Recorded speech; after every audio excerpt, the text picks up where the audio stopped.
guys, Ash here coming at you today in Raid Shadow Legends. Welcome to the video, guys. Hopefully it finds you all doing well. Sorry, a little bit under the weather still. Man, it's that time of year, though. It's that time of year. What are you going to do? Especially when I have a 5-year-old breathing on me. All his germs from daycare and whatnot every single night. It's good fun. You guys, some of you out there know what I'm talking about right now.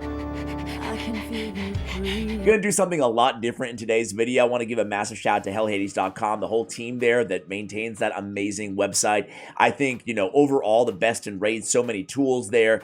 Premium membership gets you access to just so many things that ultimately is going to save you so much time. And even non-premium, there's a bunch of great champion guides, tier lists, everything you could want. I noticed though, on his tier list, he only puts 13 champions as a perfect 5 out of 5 ranking. Everybody else is 4.5 or lower. So in today's video, I'm going to go through those 13 champions, share who they are, and then I'm going to see if there's any I disagree with, kind of go through, you know, how he ranks all these champions and whatnot. So without further ado, let's cover the 13 champions. So in no particular order, this is alphabetical order here in terms of these are all perfect scores, right? Number 1 is going to be Acrizia.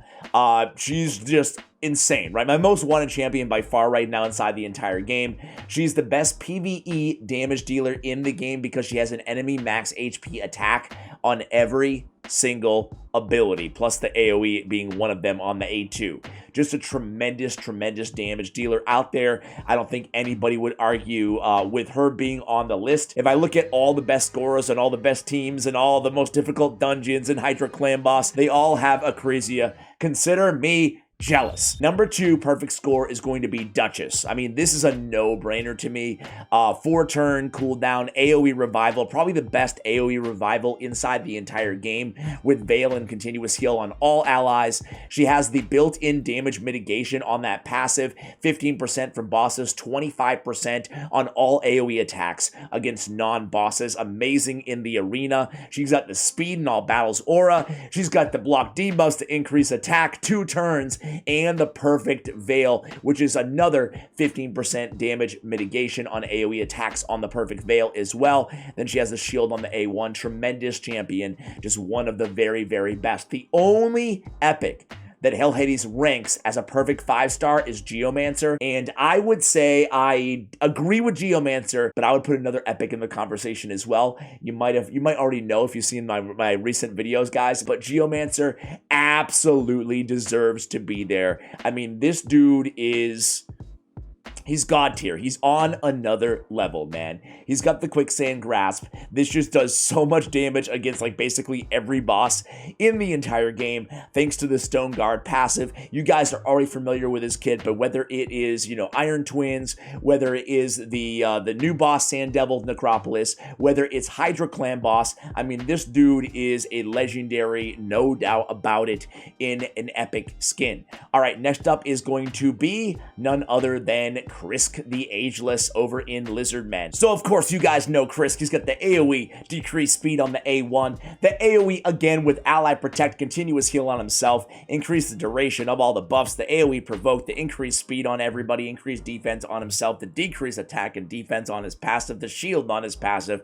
I mean, just an absolutely insane champion. Certainly no arguments there at all. Next up is going to be Lydia. Of course, Lydia is a beast. She's got the best ability in the game, certainly in the conversation. The AoE attack, the decreased defense, the weaken, the increased speed, and the big version of strengthen. I mean, that is absolutely bonkers. Great stats. Definitely worth being a Faction Wars champion, right? All right, next up on the list is going to be some new champions here. So he ranks both these champions a perfect 5 out of 5, and that is Taurus the Fierce. You can see Bannerlord champion. Now, this dude is the first time that I'm going to question, just because it's very early to rank him a perfect score, at least in my opinion. He's got turn meter fill on his A1 with decreased attack. On his A2, he has a stun for 2 turns and double damage against squishier champions with higher attack than and their defense, okay? He's on a 3-turn cooldown. He's an HP-based champion. On the A3, he has an AoE. Damage increases by 15% for each buff on allies, then increases the duration of ally buffs by 1 turn. This is on a 4-turn cooldown. He's also healing himself and restoring decreased max HP, which is important thanks to his passive that we'll see in just a moment here. But this could be just an insane nuke here, guys. Granted, again, on a 4-turn cooldown, but I mean, the increase the ally duration of buffs definitely helps make this skill just an incredible ability. I'm sure it's going to deal a ton of damage because you can get easily plus, 200% damage, depending on how many buffs you have on your team, right? On Fierce Battler's first passive, when attacked, decreases the enemy's attack by 10% up to 50%, 25 against bosses. So basically a built-in decrease attack that kind of builds over time by 10%, okay? The active effect is places a fear debuff on all enemies from orcs, ogren, undead, and demon at the beginning of each round that cannot be resisted. Makes him very compelling for the arena, right? And then his next one, Poise, all incoming damage from skills is reduced by 50%. When attacked, this champion's max HP will be decreased by 25% on the attack's initial damage before the damage reduction. So you are going to have to be restoring his HP. That's why we said it's really important that we have the restoration here on the A3 ability. But man, the damage mitigation from all skills with 50% is definitely going to be powerful as well. So what do you guys think of this dude? I mean, only 8 people have him so far, or have ranked him, kind of all over the place on the reviews. Boy, seems like a very, very cool kit, right? The next 5-star is going to be none other than Marichka. Hopefully I said her name right. Marichka. Very cool looking champion. First of all, both of these brand new champions. The lore on these champions is super cool too, if you guys want to go ahead and check it out. We have a all Ukrainian kind of a heroic background. Really, really cool stuff. You have one random ally will always team up and join the attack. On United, we triumphed on the A1. Very cool, right? The Font of Tenacity, the A2, on a 3-turn cooldown, fully restores any allies' decreased max HP, then heals all allies by 40% of this champion's max HP, and she's got a lot of it, and a lot of speed too, right? Plays a shield buff and a protected big version of strength. It doesn't say 25, but it is, of strengthen on all allies for 2 turns. So we get a protected strengthen and a shield on top of that. Shields based on 20% of this champion's max HP. Yeah, that is an absolutely insane ability here. Not to mention, very good for the new for Sand Devils, really, as well. Nurtured Friendship for A3 on a 4-turn cooldown is a cleanse, and then fills a turn meter of all allies by 15%, fills a turn meter of all allies by an extra 5% for each debuff removed from them, increased resistance of all allies by 5 for each debuff removed, grants an extra turn if 5 or more debuffs were removed. Wow! That's a wicked good ability too. Giving all passive revives all dead allies with 50% HP and 75% turn meter whenever this champion is killed. Active effect places a block damage buff on all allies for 1 turn whenever an ally receives a bomb, a poison, or an HP burn debuff. Unreal, dude. She has an absolutely insane kit. One of the better champions added in a long time. Increased speed in all battles by 24%. The best speed all battle aura that you can have in the game as well. What a champion. We spent a little bit longer on those champions because they're brand new. Next up, he has one that obviously I agree with. We talked a lot about her, so I'll try to keep it quick here, but it is Mithrala. Where are you? There you are. Mithrala Lifebane, guys. The poison on the A1, the increased defense, the hex, the increased attack on the A2, on the AoE attack. We have the cleanse on a 3-turn cooldown. We have the strengthened big version on a 3-turn cooldown. And then we also have a heal, buff, shield. My bad. There we go. Shield on all allies. What a great ability. She also has the amazing passive where she's converting her accuracy into resistance and putting petrification on every time she's attacked by somebody under hex or an ally. 30% chance, 50% chance respectively. Yeah, Mithrala is an absolute just force to be reckoned with. All right, next up on the perfect scores, guys, is going to be none other than Sifi, the Lost Bride. She still makes the cut, man. She got the sleep. It's unresistible. Very handy for the new Sand Devils Necropolis. We have block debuffs for 2 turns. We have increased defense. We have turn meter. We have increased speed. We have a revival. with a 55% HP and a full turn meter. Then we have the passive heal, a 10% at the start of their turn. I mean, really, really good chance of removing freeze and fear debuffs as well. Sifi the Lost Bride, and one of the fastest champions out there. Very, very tanky as well. Just absolute great champion. All right, next up is going to be...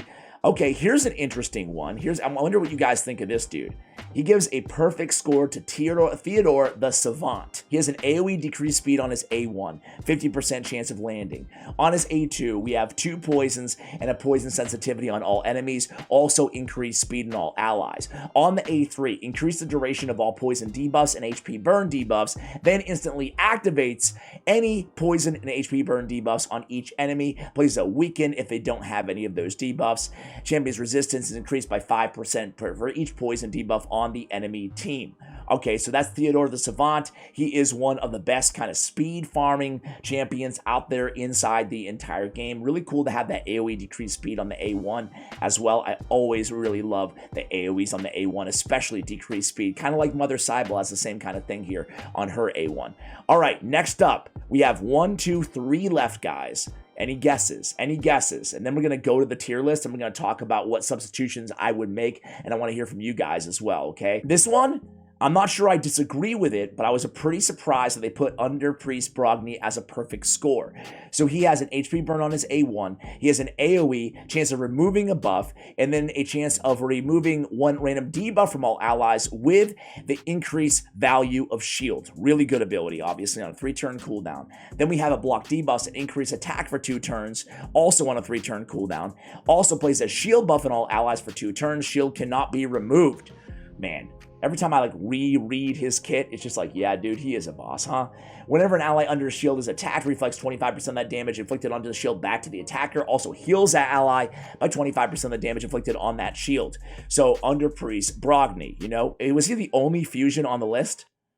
Yeah, only fusion on the list. Perfect 5 out of 5 score here for Warlord. So Warlord has the chance of increasing the duration of all debuffs on the target on his A1. This is really handy for Clan Boss. He has some surprising utility from Clan Boss from this champion. We have block debuffs for 1 turn on a 3-turn cooldown, and then places a shield equal to 30% of this champion's max HP, and also heals them by 25% of their max HP. A really good support ability here. And then we have Orcish Rituals, which is known for primarily in the arena. One of the better arena champions out there inside the entire game, especially considering control champions block debuffs or does not do anything against this ability. We have an attack on all enemies. We have a 100% chance of putting each target skills on cooldown, and then we have an additional 60% chance, make it 60, my bad, I was right the first time, of fully depleting each target's turn meter. So yeah, just an insanely good ability here. Really, really special kit, and really an OG in this game, you know? Next up and last is going to be Yumeko. So the last 5-star ranking champion is Yumeko. She's stealing turn meter on the A1. She has heal as well on the A1. On the A2, she has this really incredible ability, especially for bosses like Bommel, where she's putting a hex on them. But once they have that hex, the debuffs that they try to put on us are going to be reflected back onto the boss, right? 55% chance of transferring those debuffs to a random enemy. So it's really cool to see, like, again, with Bommel, when he's under that hex, all those bombs, or a lot of those bombs, more often than not, are going to be reflected back on him, right? 30% chance against bosses, so I stand corrected, but not 55, but still there's a lot of bombs to be reflected back. Dance of Time is her big money ability. Decrease the cooldown of all ally skills by 3 turns, increase the cooldown of all enemy skills by 3 turns. This is on a 5-turn cooldown. Very similar to kind of like a Kymar and a Warlord kind of combined, right? Incredibly good for the arena and everywhere else. This champion is immune to all debuffs when they're under Veil or Perfect Veil, and she's placing a Perfect Veil for 2 turns at the start of each round. Whenever a Veil or Perfect Veil is placed on an enemy, we're stealing that buff, 75% chance, and this happens before the buff is placed on the initial target. That is a Karato Fox Hunter. Just this last paragraph, everything else works. Only works when Karato's on the same team on the last one, the Perfect Veil stealing. So there we have it, guys. Those are the perfect scores. Let me go ahead and show you guys. Again, shout out to Hell Hades. Acrizia, 5 out of 5. Duchess, 5 out of 5. Geo, 5 out of 5. Krisk, Lydia, Marichka. Is this fun for you? 5 out of 5. Mithrala, 5 out of 5. Sifi, 5. Taurus the Fierce, Theodore the Savant, Underpriest Brogni, Warlord Yumeko, and that's it. So let's kind of scroll down a little bit here and see who we would replace anybody with. Okay, so who's borderline replaceable? I think that Acrizia, Duchess, Geo, Krisk, Lydia, Marichka, Mithrala, Sifi. Here, these, you know what? I think that everybody up here is definitely on my perfect score champions as well, right? Including Geomancer. After that, though, after Sifi, these guys, I'm not saying they're not amazing. They're all amazing, right? Forget the double negative. But are there anybody who's better, right? So Taurus the Fierce, kind of up in the air on him. Theodore the Savant, amazing champion. The fact that he's not that great in the arena, though, does hold him down a little bit, right? And kind of the new dungeons as well, right? The Sand Devils and stuff like that, and the Iron Twins. Underpriest, hard to argue him being there, man. He's so good. Warlord, really hard to argue Warlord as well. You know, I do think that Warlord, again, in some of the newer areas, I think he's still a great champion, don't get me wrong. You know, these are the best of the best, but I think that maybe there's somebody better than him overall, versatility-wise. I think that Warlord is definitely S-tier arena. After that, you know, depends on where you're using him, right? Yumeko, I think Yumeko's a pretty special champion as well. I think she belongs there. So really, we have like maybe 2 spots, maybe 3 spots to play with here. Let's see if we can find any replacements who we like a little bit better that we would include as a perfect score on our list. And I already see one here, guys. I think I would put Cardio as a perfect 5, personally. Let's go ahead and take a quick look at them. Let me know if you like this format of the video too. I could probably do this like with all kinds of different tier lists and all kinds of different, you know, dungeons and rarities and whatnot. So Cardio has a heal on the A1. He has a cleanse on the A2 on a 3-turn cooldown with block debuffs, with revive on death that can't be removed. So powerful. Then he has an ally attack with an increased crit rate and increased crit damage. What? Decrease the cooldown of the skill by 1 turn if an enemy is killed in the attack. And then allies receive, well, you guys can read the passive, right? So very, very good champion. Speed in all battles by 19%. Great base stats.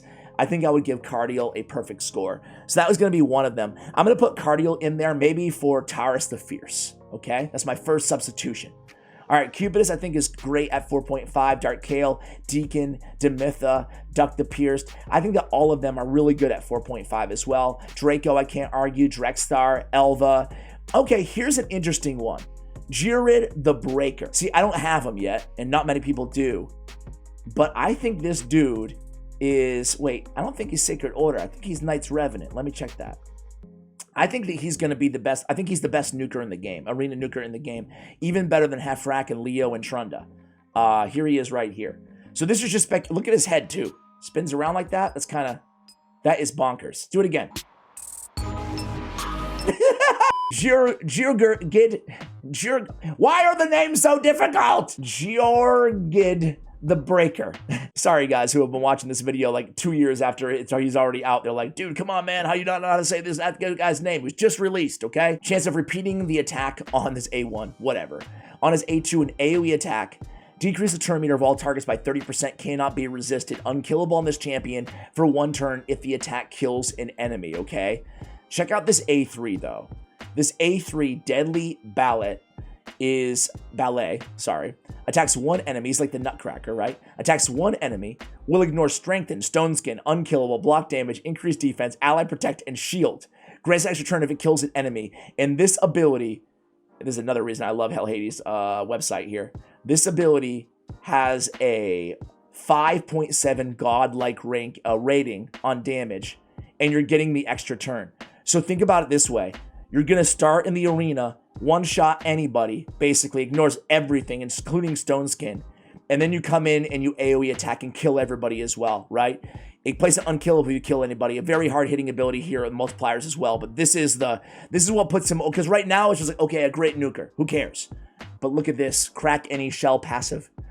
Has a 50% chance for this champion to ignore 50% of the target's defense from each hit placed by this champion's skills. He has like a almost built-in, you know, Helm Smasher in his kit that obviously stacks with Helm Smasher and Savage Gear, Lethal Gear.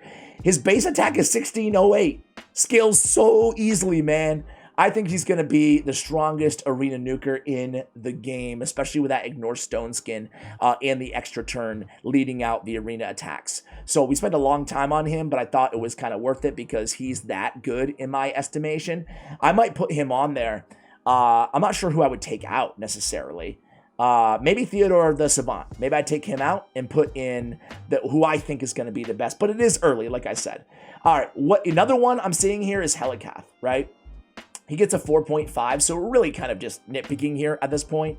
But I would put Helicath in as a perfect score. He's another fusion, and I might say there's such a different champions, right? Brogni versus Helicath. But I'm going to say he's probably more widely used. He has the AoE shield based on his defense, and then he has the block damage for 2 turns on a 4-turn cooldown, and is replaced by increased defense when it's removed, stolen, or expires. Just incredible. He has a big version of Weaken on the A1. He has defense in all battles by 30%. I think he is the creme de la creme of the unkillable / block damage champions in this game, especially with, again, the Iron Twins unkillable not working. Seeing a lot of Helicath in the arena, a lot of Helicath in Hydra clan, or regular clan boss, excuse me. A lot of Helicath in, almost every Doom Tower boss you can go against there. Just incredibly, incredibly good champion, right? Use him against Nether Spider, for example. Just so good. I would give him a perfect score. Anybody else here, guys? I think Nekret is so good. I think Nekmothar is so good. Ninja, Ragash. Prince Kymar, though. I think I would give Prince Kymar. It's tough because he's an old school champion, and you compare him to some of these you look at some of these new champions, and you're like, dude, these champions are so sick. But let's remember that Prince Kymar is still a boss, man, because you can use him anywhere. He's got the AoE poison on the A1. He's got the remove all buffs with the sleep on the A2, one of the best arena moves in the game. And then he has resets the cooldown with turn meter fill. Then he has one of the best speed auras in the game for the arena. It's hard to say that Prince Kymar is not a perfect score. In terms of overall versatility, I might put him in a perfect score. Not that I have to take anybody out, but I might even put him over Warlord in terms of just a champion that I think is just incredibly versatile, right? Now, the only other champion I'm seeing here that I would also put in the conversation personally is Lady Kimmy. I'm a big, big fan of Lady Kimmy. I just want to review her kit really quickly. I want to start with her passive, right?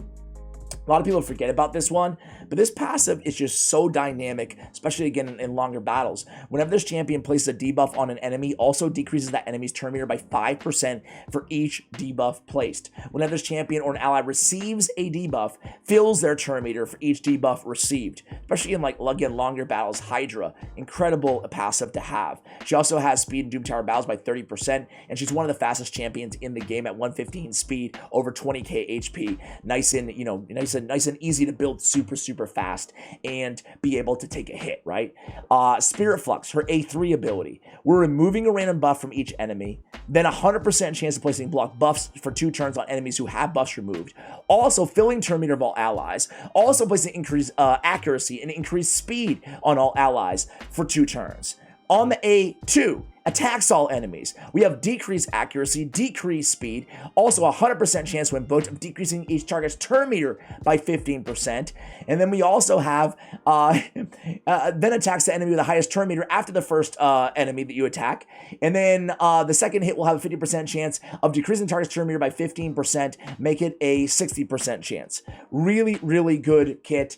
I'm not sure 4.5 or 5 is appropriate on her, but man, she's just one of my favorite champions out there. Guys, I mean, Syl, I love you. I love you, Syl the Drakes. But I think those, just looking at these other names, I mean, Toronto Rock's so good.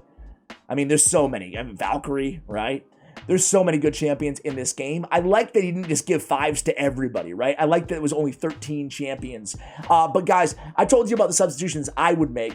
Who else do you think is snubbed on this list, or who doesn't deserve to be there that is there? I want to hear from you guys in the comments below. Go ahead and check out the entire website. I'll have it linked in the pinned comment as well as the description of this video. Oh, one last thing, and you guys should probably already know this, right? The epic that I was going to put in the conversation is Godseeker Aniri.